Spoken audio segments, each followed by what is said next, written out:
Hello, and welcome to Let's Talk Transformation. Today, we will be looking back slightly to see how Agile was supposed to save us from slow, bloated waterfall thinking, how Lean was supposed to cut the waste, get us closer to what actually matters. And for a while, both of those ideas really did change how organizations worked. But then something happened. The frameworks became the point, the rituals became the religion, if you like, and a lot of companies ended up with sticky notes on walls and stand-up meetings that went nowhere, which brings me to today's guest, someone who's been in transformation trenches, I'm going to say, for over 20 years. I'm delighted to welcome JL Heather, co-founder of Centered Work, executive coach, and author of Breakthrough Innovation, and also fellow podcaster. JL, welcome to Let's Talk Transformation. Awesome. Thank you, Susie. It's great to be here. It's great to have you. JL, you've worked with leadership teams at HP, Ford, Pfizer, T-Mobile, to name but a few. Looking at where they start, do they start with a solution? Do they start with a problem? Do they worship frameworks? Do they worship principles or whatever? And then generative AI came along, and suddenly for me, we're asking the same question again.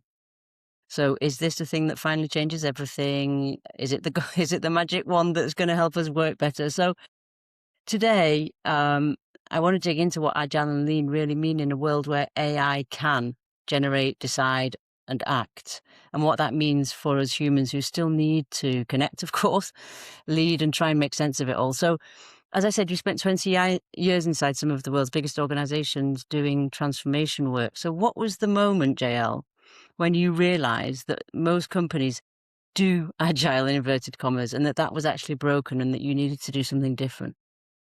It's interesting. I saw a talk on YouTube, not in person, by Dave Thomas. So not the Wendy's Dave Thomas, the Agile Manifesto Dave Thomas. And the talk was called Agile is Dead. And it really caught my attention because at the time, I will fully admit, I was drinking the Agile Kool-Aid Mm-hmm. in a lot of forms. Maybe not quite the scaled Agile framework and some things like that, but I was into Agile.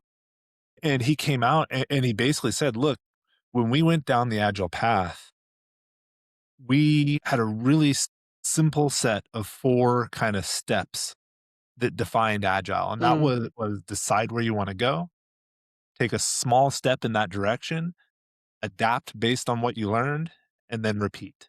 And Mm-hmm. that's all you have to do to be Agile. Everything else that's come after that has maybe more often than not allowed people to check a box with Agile next to it without Mm-hmm. really maybe changing the way they actually work. And I see that over and over again, that people will start with the best of intentions, whether it's Agile, Lean, whatever that framework is, and then for whatever reason, lose their will to change. And I always go back, I think everyone's seen the comic where it's of someone saying, who thinks we need to change? Everyone raises their All hand. that. Yeah, yeah. Who wants to change? All the hands are down. Who Mm, wants to lead the change? And the room is empty.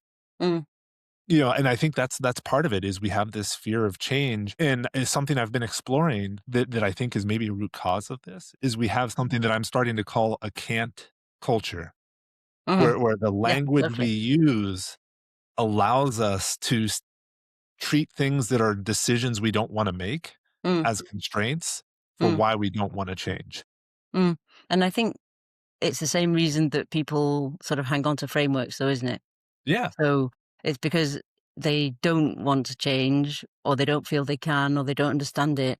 And we had a conversation before this conversation around framework dogma and do you lead with Scrum or Safe or, the Spotify model or whatever. And neither of us are particularly into one particular model. We're both model agnostic, so to speak. And because it's about principles. So Yeah. what does that mean, therefore, the fact that the can't culture, what does it mean for the way we need to navigate what going agile or going lean or being innovative actually looks like in practice when you're sitting in a leadership team that's been told that they need to go agile, but they're in a can't culture? Well, and I think whenever we're talking to a leadership team that needs to change the way they work. So to be fair, I'm not a big fan of any organization saying, "Hey, we need to be agile." Mm, That is very solution-oriented language. They're starting with the answer, and what I like to ask is, "Why does the way you're working now need to change?" I'm a big fan of the idea that if you can't help someone see the pain they're in and measure the pain they're in, their behavior's not gonna change. So I think that first step is, why is change needed? And most leaders know exactly why they need to change, right? There's no mystery to falling behind their competitors, quality is slipping, all the things, right? mm, So I think that's the first step. Understand your current state and why it's not working. 'Cause otherwise people are going to romanticize it, and it's going to create this drag on any transformation you want to pursue that is going to pull them back to it the moment you're not paying attention, or the moment you don't have your hands behind them pushing them the whole way. Once you have some idea of why change is necessary, that's when you have to go in and start saying, rather than be prescriptive, here's all the things you do: have daily stand-ups, have retros every 2 weeks, do demos. Like, don't get prescriptive. Start talking about, what is the foundation of Agile? Like you were saying earlier, what are the principles, the value statements that really prop this up? And the goal of that is not just education. The way I frame it for people is, we want you to be able to ask powerful questions. One of the biggest agents of change in an organization is asking the right question at the right time. so true. So if you can base those questions in the Agile values and principles, Hmm. you're going to create more change than had you asked a traditional question. And if that's all we do, and then we sit back and coach, 9 times out of 10, an organization starts to move in an agile direction on its Hmm. own. Hmm. Because if you switch the mindset a little bit, help them understand the pain, reset the foundation, like move the perspective a little bit, Mm. they'll start asking the right questions, they'll start moving in the right direction on their own. It won't be fast, but it'll happen. Once you've done that, that's when you can start saying, in the broad world of agile, lowercase a agile, Mm. here's all the things that are possible. Stand-ups are a tool. Demos are a tool. Retrospectives are a tool. Jira is a tool. Monday.com is a tool. Let's find the ones that fit your journey in Mm. the right way Mm. and allow you to take a step in the right direction. Mm. Let's learn a little bit. Mm. Let's adapt, and then let's do it again. Mm. Right. So it's eat our own dog food to some extent. And what we found is the teams typically don't have a problem with it at all. Hmm. Whether they're called teams, pods, squads, Yeah. whatever, they're typically ready for change, they're ready to work in a new way, they're ready to be empowered. Mm. It's typically the leadership teams that struggle, Mm. and that's really where we see that can't culture come to life, because they are confusing motion with outcomes. Like, they're, like, saying, "Hey, look at all the things we've done. That's Mm. great. What's the outcome?" Right? We've committed the training, we've formed the pods, we've done this. Okay, that's great. You've done all those things. That's a lot of work, a lot of motion. Mm. How far did you actually move the ball? So I think that's one part. And then I think the other part is, you kind of have these, you know, different forms of can't that kind of start to come in. So you have like the political can't, where someone will come in and resist, and whatever the resistance is, the real thing is like, "Hey, you're taking away some of my people, you're taking away some of my power, I'm now not approving everything," or there's that political Mm. can't. Mm. Sometimes there's a financial can't, right? Mm. We don't have the money to do this, we're hitting our debt ceiling, and some of these can'ts are very real, they're real Mm. constraints. Mm. Some of them, if you ask the right questions, start to not be the real Real constraints. constraints. Yeah. And then the other ones I see, strategic cants, capability cants, and then some of the structural cants, the way the leadership team is incentivized is in direct competition with the way you're trying to organize in an agile Mm. manner. Mm. So I see all these things kind of come together, that you kind of now, when you go through the transformation, what you've really done is you've widened the divide between the people Mm. doing the work and the people leading the organization. And that's a really dangerous position to be in. And do you think that what AI brings to the table is going to help us shorten that divide, or lessen that divide? Because, AI is now coming to the table, and it's like in the hype cycle for me, a Mm, little bit like we were with Lean and Agile and when it first came in. And do you think we're making the same mistakes, or have we learnt from trying to roll out agile and lean? And I think there's a very human element here, isn't there, around doing, motion, which is not necessarily outcomes, as you say. And it's not being either, is it? And a lot of senior leadership for me is around being, not necessarily doing. So I'd be really interested, JL, in what you see as the trends as we move into the AI hype cycle. Are you thinking, already seen this, already seen this with agile, lean, or are you thinking, okay, no, this is different? I mean, it is different in some ways. Mm, I do think with AI, it kind of acts as an accelerant. If you start a fire with just wood, it'll start burning, but it'll be slowly. You add a little bit of lighter fluid to it, and all of a sudden it just flares up. boom. I think organizations that are siloed and bureaucratic, when you add AI, you get more silos, more bureaucracy, and to some extent, you feel the pain faster and Mm, more. mm, When you are a more human centered organization, you start to use it in a collaborative way. It can accelerate the collaboration. It can mm, accelerate the learning. mm, So I look at AI primarily as an accelerant. Now, I do think AI can also be a great way to do some not just self analysis, but like organizational analysis as well. If you go into Claude or your AI of choice and you say, look, here are the values I want to drive my organization. Here are the things I want the outcomes I want, and ask it like, what should I be measuring? It'll give you ideas. They may mm, not all be right, and you have to have that human in the middle. I think that's a pretty standard answer is human in the yeah. middle right now. And this doesn't change any of that, but you can start looking and see like, am I measuring any of these? If the answer is no, you probably have some questions to ask, right? You could also ask, how should I incentivize leadership? Right? And it'll give you ideas and you can start having a discussion. So I think AI can help you analyze the problem and help you ask the right questions. But at the end of the day, a human has to answer those questions. Mm. And we're looking to spar with AI to analyze a problem before we even start talking about the solutions. I mean, our reflex is to jump to solutions, isn't it? But I mean, it Absolutely. bring it brings me to, you have a program called AI Ready Teams.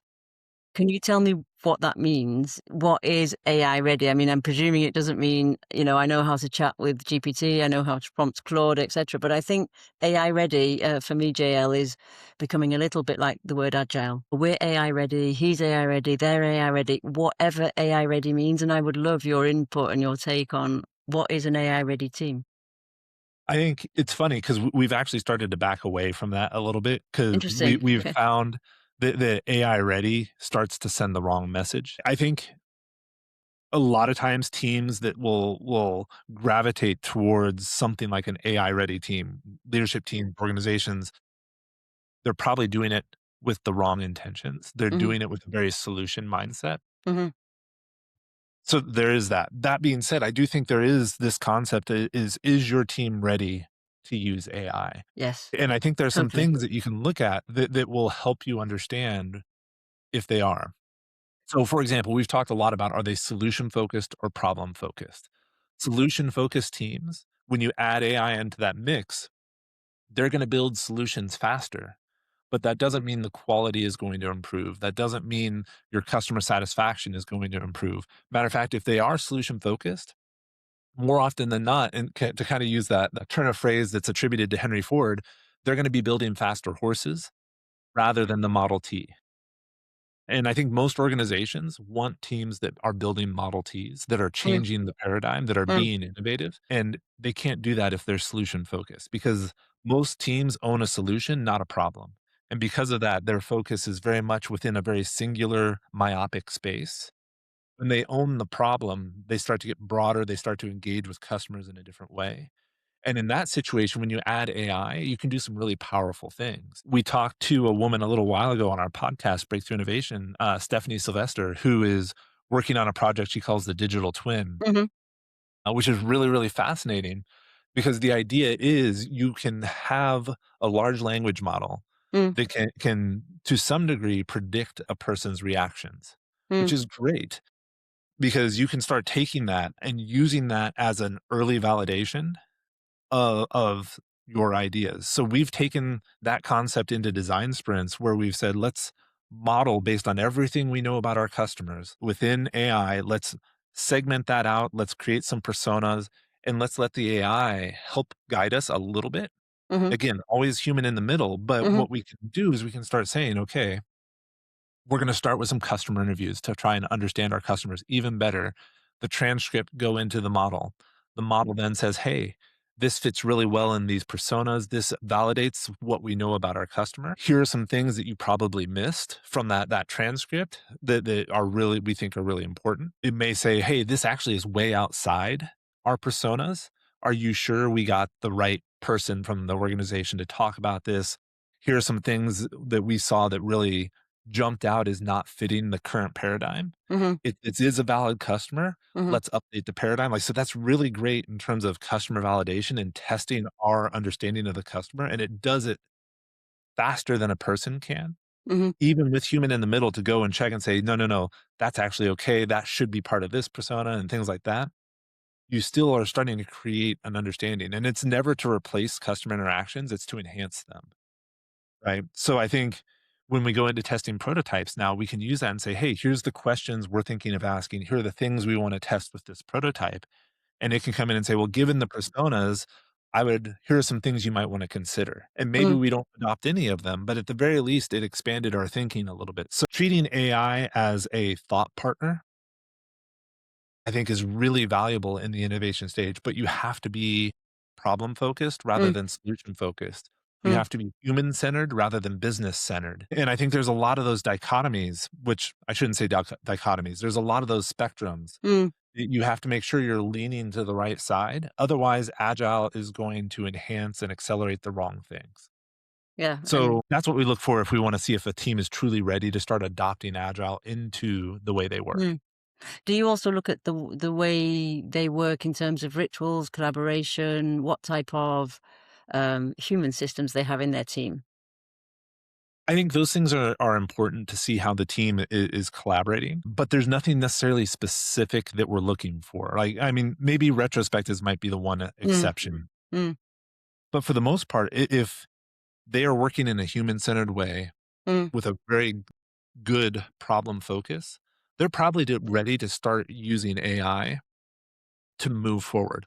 mhm, Now, if they're siloed and some things like that, that's going to limit what AI can do for them. And I think there are other changes that we can make in the way they work and the way they interact and collaborate and things like that, that will improve their outcomes. mm, But for the most part, I don't think a lot of those structural things have to be a blocker to AI as long as you're careful how you define the use case of AI and you are very, like I said, problem focused, human centered. mhm.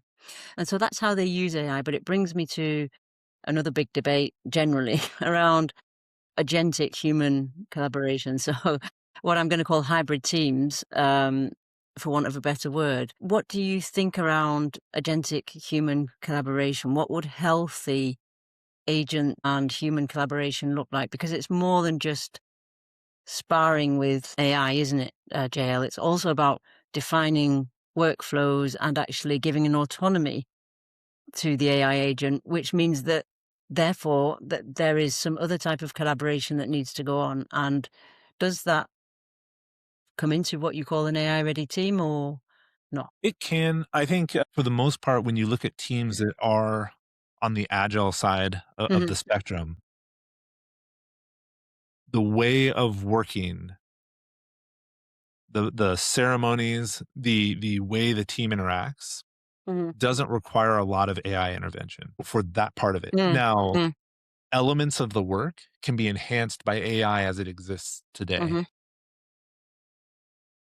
Software developers can use it to develop code better, faster, mm, etc. mm, Designers can use it in a lot of different ways to test designs, to iterate on designs, to create more variation, to understand different things, and to test with customers. So I think there's a lot of ways to help individual disciplines. mhm, I think you can have AI analyze your visualized workflow and your backlog and give you Mhm. some recommendations or help you gain some insights Mm. into where to look for issues.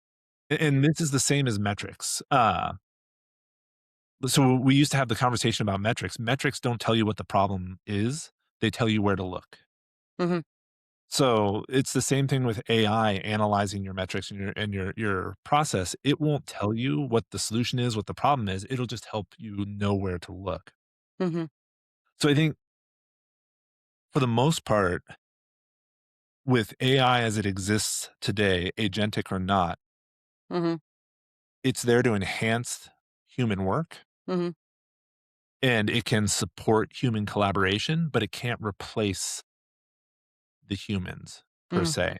It Mm. may mean you don't need as many developers. I know that's controversial to some extent, but I think the reality is with everyone we've talked to on AI, it can, right? It'll reduce the number in the marketing world, it will reduce the number of editors you need, Mm. right? Mhm. Because you can do more with fewer people. And that is the reality. It's going to contract the number of people you need, but it won't eliminate the need for people, For people. right? And now I do think once you have a team that is very human centered, Mhm. problem focused and human centered, that is working in a really great way, the next step is they can start looking at how AI is part of the way they solve a human problem. Mhm. And that's a little bit of a different thing. So like using AI to generate code, to edit, copy, things like that, that's AI being used to solve a human problem Mm. within the team. What Mm. we're talking about now is the shift of using AI to solve a human problem that the team owns. Mm. And that is a very different thing. Like that comes with a whole different set of constraints, legal, ethical Mm. concerns, Mm. and considerations and possible variations on solutions. And that's where agents can really be powerful, right? If you can create agents as part of your solutions that can act in service of your customers, that can be really Mm. effective and really Mm. valuable. But again, Mm. you also have to be careful. So I think there's kind of those two areas to think about. Well, maybe three. There is how are the individual disciplines within your team Mhm. using AI to accelerate and enhance their work? Mhm. How is the team Mhm. and ideally the organization using AI to better analyze the outcomes Mhm. and the performance to help you know where to look for optimization? And then the third is where can AI be used to better solve your customers' problems and to create more customer value? Because that's a great way to create more business value. And what does it mean for the innovation process as a process? Is that directly translatable onto the innovation process? So I think it's primarily in the individual discipline use and then as a thought partner. Mm. So like when we're using AI as part of our design sprints right now, it is a way to ask questions maybe we haven't thought of. Mm. Mm. I do think there is a lot of danger in relying too much on AI in terms of innovation. We interviewed, I'm going to blank on his name. We interviewed an individual a while back who was an expert in AI from Amazon. And he kind of said it this way. If you ask AI to give you an image of an Italian plumber, you're going to get Super Mario from Super Mario Brother, right? And you can work with it and give it feedback and get away from that Mm. and create something that's a little bit more unique, Mm. but it started from Super Mario Brothers and it's hard to pull away. And the moment you stop trying to pull it away, it's going to start drifting back to Super Mario Brothers.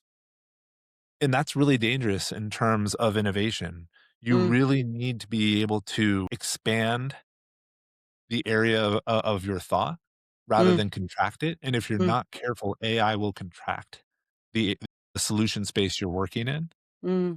So that's why we restrict it mostly to help us understand the customer and Right. help us understand the problem. And we don't look at it for help us understand the solution Okay. because it just isn't at a point that we've seen Okay. where it can be truly innovative and come up with something that is not derivative. Because I was going to say one of my next questions was what can't be automated, and I'm hearing JL that human ideation can't be automated. Is that a fair enough comment?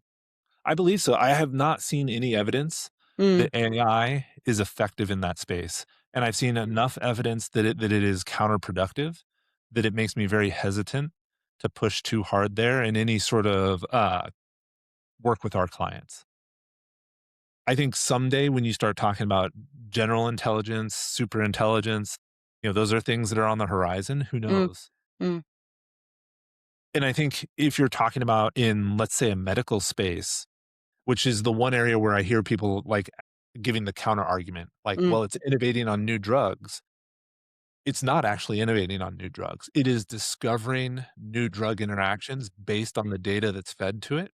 That's not innovation. That's derivative. That is something a human could have done mm, given enough time, right? So AI is accelerating work in the medical space to find new drugs to test for different use cases, right? It's not finding radically new solutions mm, to treatment.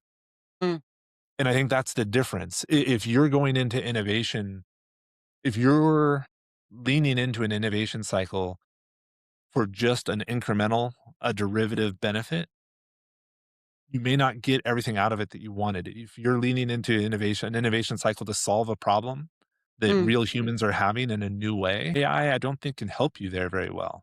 mm, It can help you understand the customer. It can help you mm. understand the problem, but it takes some human ingenuity to look outside that and come up with a solution that isn't something anyone could have done. And if I know we've been talking quite a lot about what I think is the core philosophy of your breakthrough lab method. You know, of how you help your clients approach problems, how they think about them, how they solve them. Do you see that method? Well, first of all, can you just walk us through it? And do you see that method changing in the next 2 or 3 years? Not just the advent of AI, but also those points we've just discussed, JL, what it means for ways of working and collaboration in organizations between humans and Yeah. So first of all, what it is, when we work with especially medium to large organizations, this is where it really comes into play. The first step is to sit down with the leadership team and say, all right, where are your customer problems that haven't been solved yet? Where do you have the most risk? Where do you have the most opportunity? And we sit with them and we try and identify three, we call them how might we statements about like how might we solve some problem for your customer that are of significant value to your organization and to your customer. And then out of those three, sometimes a little bit more, we ask which one is the most valuable and how can we bring together a cross-functional team to run through a design sprint where we come up with a possible solution for that problem. And the goal there is to help that leadership team look at customer problems from a very human-centered rather than mm, business-centered view mhm, and identify where value or can be created or risk can be mitigated. It's kind of a new way of thinking. And then most organizations, once they have something like that, they would traditionally go into like a 6+ month, development cycle to build a solution. What we want to show them is, hey, in the course of a week, we can come up with and test a solution. That's what the design sprint is mhm, designed to do. We want to do that with a cross-functional team that once that's done, can run with what they've learned and start iterating to actually make that solution real for mm, customers, and mm, usually do that on the course of like 3 to 6 months rather than the 6 to 12 months. 12. So to do that, following the design sprint, we usually do what we call the team kickoff, which is where we help them kind of adopt some new ways of working. We help them establish their initial backlog based on Mhm. what they learned from the design sprint. And then we coach them for the 3 to 6 months to help them kind of ingrain the way they work. So the second part of your question, how is AI affecting that? I think with again, as with AI as it is today, the large language models, it is primarily an accelerant. Mhm, So we use it primarily to help build solutions and to help us understand problems and customers. But it is not to come up with the solution. So we say 3 to 6 months is how long we work with the team because somewhere between 3 and 6 months, it's time for the next design sprint okay. where we come in and said, we've developed enough, we've learned enough that now we understand the problem in a very different way.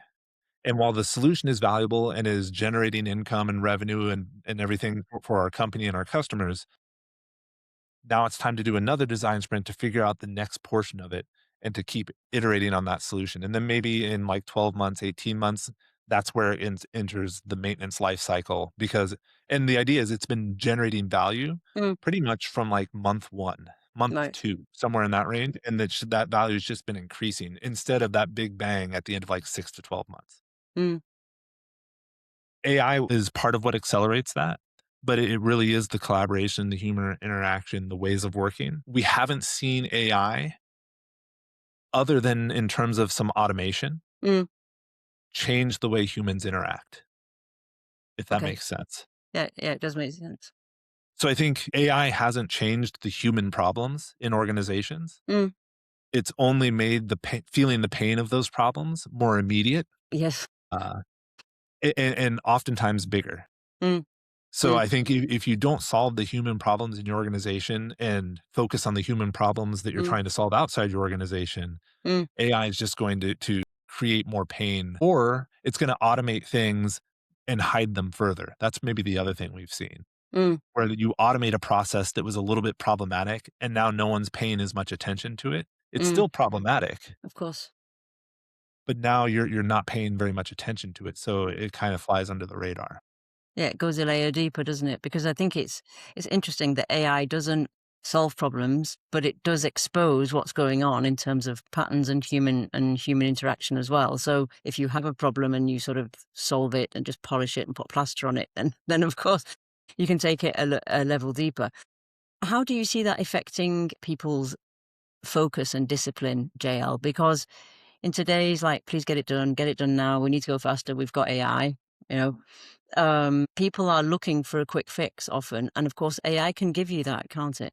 Do you see that during your sprints? Are people having to work harder to remain disciplined in the what you're teaching them to do, which is essentially slow down enough to define the problem? It makes it harder to get people in the room. So a Right. design sprint is typically 4 to 5 days, and asking people to devote 4 to 5 days in a room working together Mm, is getting harder and harder, and I mm, think a lot of it is we hear that we can't give up that much amount of time. We would have to sacrifice too much work to mm, put them in the room, mm. which is interesting to me because that means the problem that they need to solve still isn't getting solved. They're deferring the decision Yeah, yeah, yeah. rather than addressing it, right? They're dodging the question to some extent. Once people are in the room, we don't necessarily see the resistance anymore. Mm, I think one, design sprints are structured enough that people kind of get a feel for what's going on. They can mm, lean into the mm, structure and participate. And two, when you are telling people now, hey, the goal here is now not just to do. The goal here is to solve a real human problem. mm, You're now giving that work a little bit more purpose. The structure is also giving them some autonomy to come up with the solution. And then they're also getting to flex muscles that maybe they don't flex in their day-to-day work as much, so it's helping them master a new skill set. And what we see, and Daniel Pink talks about this in his book Drive, like those 3 things come together to create some really motivated people over the course of those 4 to 5 days. So Monday, people might come in and be like grumbling, like, "Oh man, 5 days, like, is this really?" But typically by Tuesday, people that all stops, people are leaning in. They're like, "Wow, we've actually mm, heard from customers, like, there mm, is a human problem to solve. I can see how my work is going to help them feel better, do better, etcetera." And we're off to the races. So maybe to summarize, AI is making it harder and harder for mm, people to step back to solve the human problems that are mm, out there that exist, which is hilarious in my mm. mind. Because one of the big marketing Mm, tactics of AI is like, this is going to create time for humans to do other things. And really, all it's doing is compressing the time of the humans that are still doing the work. mm, But once they're in, I can be an accelerant, but a lot of times they want to get their hands on the problem. They want to solve it because they know they can do it in a way AI can't. and I'm just gonna come back to that because I do think it's increasing pressure, overwhelm, and therefore reactive behavior from leaders and team members when what we need is creative competence in terms of, like you say, JL, once they're in the room, it's fine. And, that they're in a space where they can think about their purpose, their mastery. They can think creatively about the customer and actually sort of step out of their own bubble, if you like. But if AI is compressing the time and putting pressure on them to do that. What would your advice be for a team who's looking to, I'm going to stay away from AI ready, who's looking to, because I would say human ready, but who is looking for a way of adapting their model or building their model that would allow them to carry on innovating in the future as AI comes in, but also build a model with AI that suits them? So one thing that I like to ask leaders is if you don't change anything, you continue working the way you're working right now, Mm, are you going to get better results than you have? And the answer is always no, right?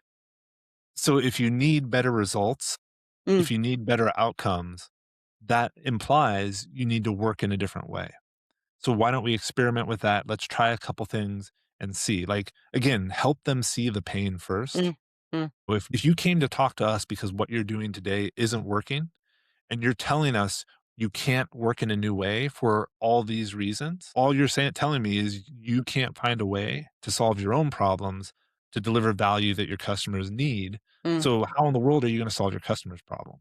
mhm, So help them see the pain first, help them see the risk of not changing. mm, And then you can start saying, okay, let's start looking at the human issues here. Let's start looking at how we bring people together. Let's start looking at how AI can be involved in a way that promotes the solutions of human problems that we fully understand, rather than just incremental improvements to the solution we already have.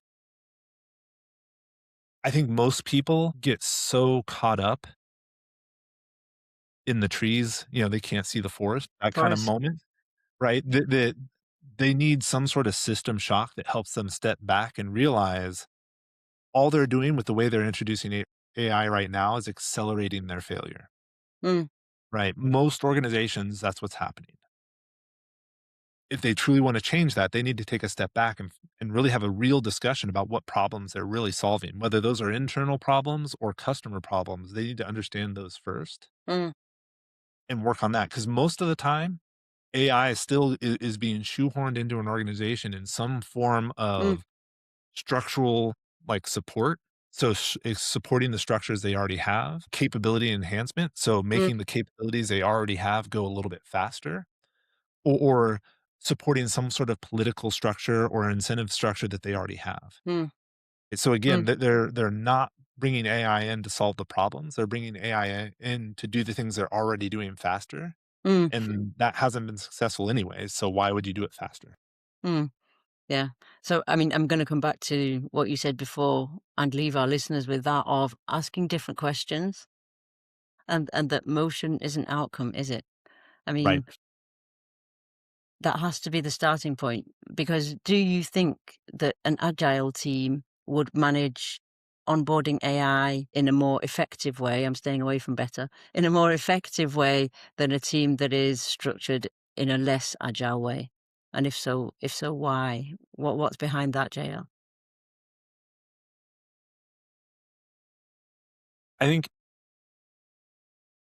there is an argument to be made that if you and your competitor are working in the same way and you use AI and your competitor doesn't, you may gain a competitive advantage.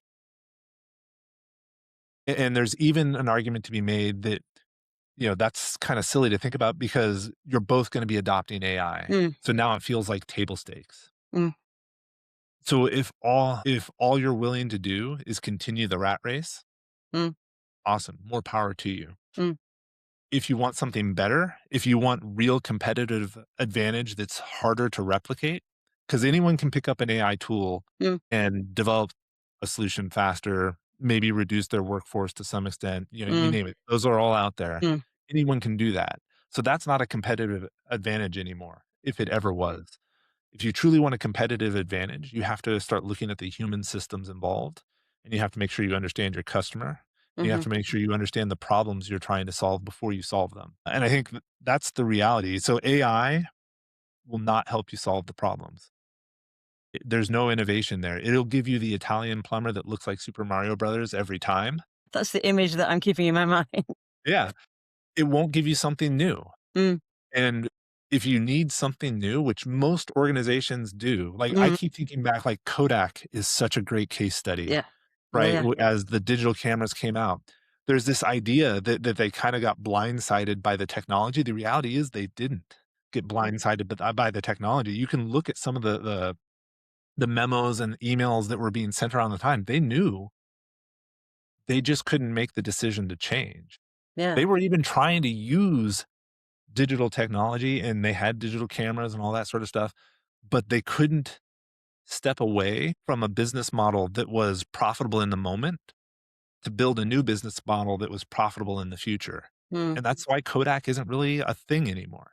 No, no, So, of that would be the thing I would ask most organizations that are out there today, because organizations are dying off at a much faster rate. course. Do you wanna be Kodak, or do you wanna be here in 10 years? If you wanna be here in 10 years, maybe we should start looking at how you are organizing your human systems to build new solutions for your customers. I'm gonna leave our listeners with that. Do you wanna be Kodak or do you wanna be still be here in 10 years? I'm gonna leave it at that because I love that. Dale, thank you so much for coming and sharing all your insights and experience. Where can people find out more about you, what you do, and Centered? So the best place to look for Centered is centered.work. That's our website. .com, as you can imagine, was taken, .org, all that sort of stuff. So we went with .work. So centered.work. For me, the best way to get a hold of me is on LinkedIn. If you just look for JL Heather, you'll find me. I'm pretty active on there, and I love engaging with people, answering questions, having conversations. That's probably the best way. Okay, super. And I'll also put a link to your podcast, which is also full of actionable learning nuggets on Fantastic. innovation and breakthrough innovation. Thank you so much. Thank you. I had a blast. Yeah, me too. Thank you.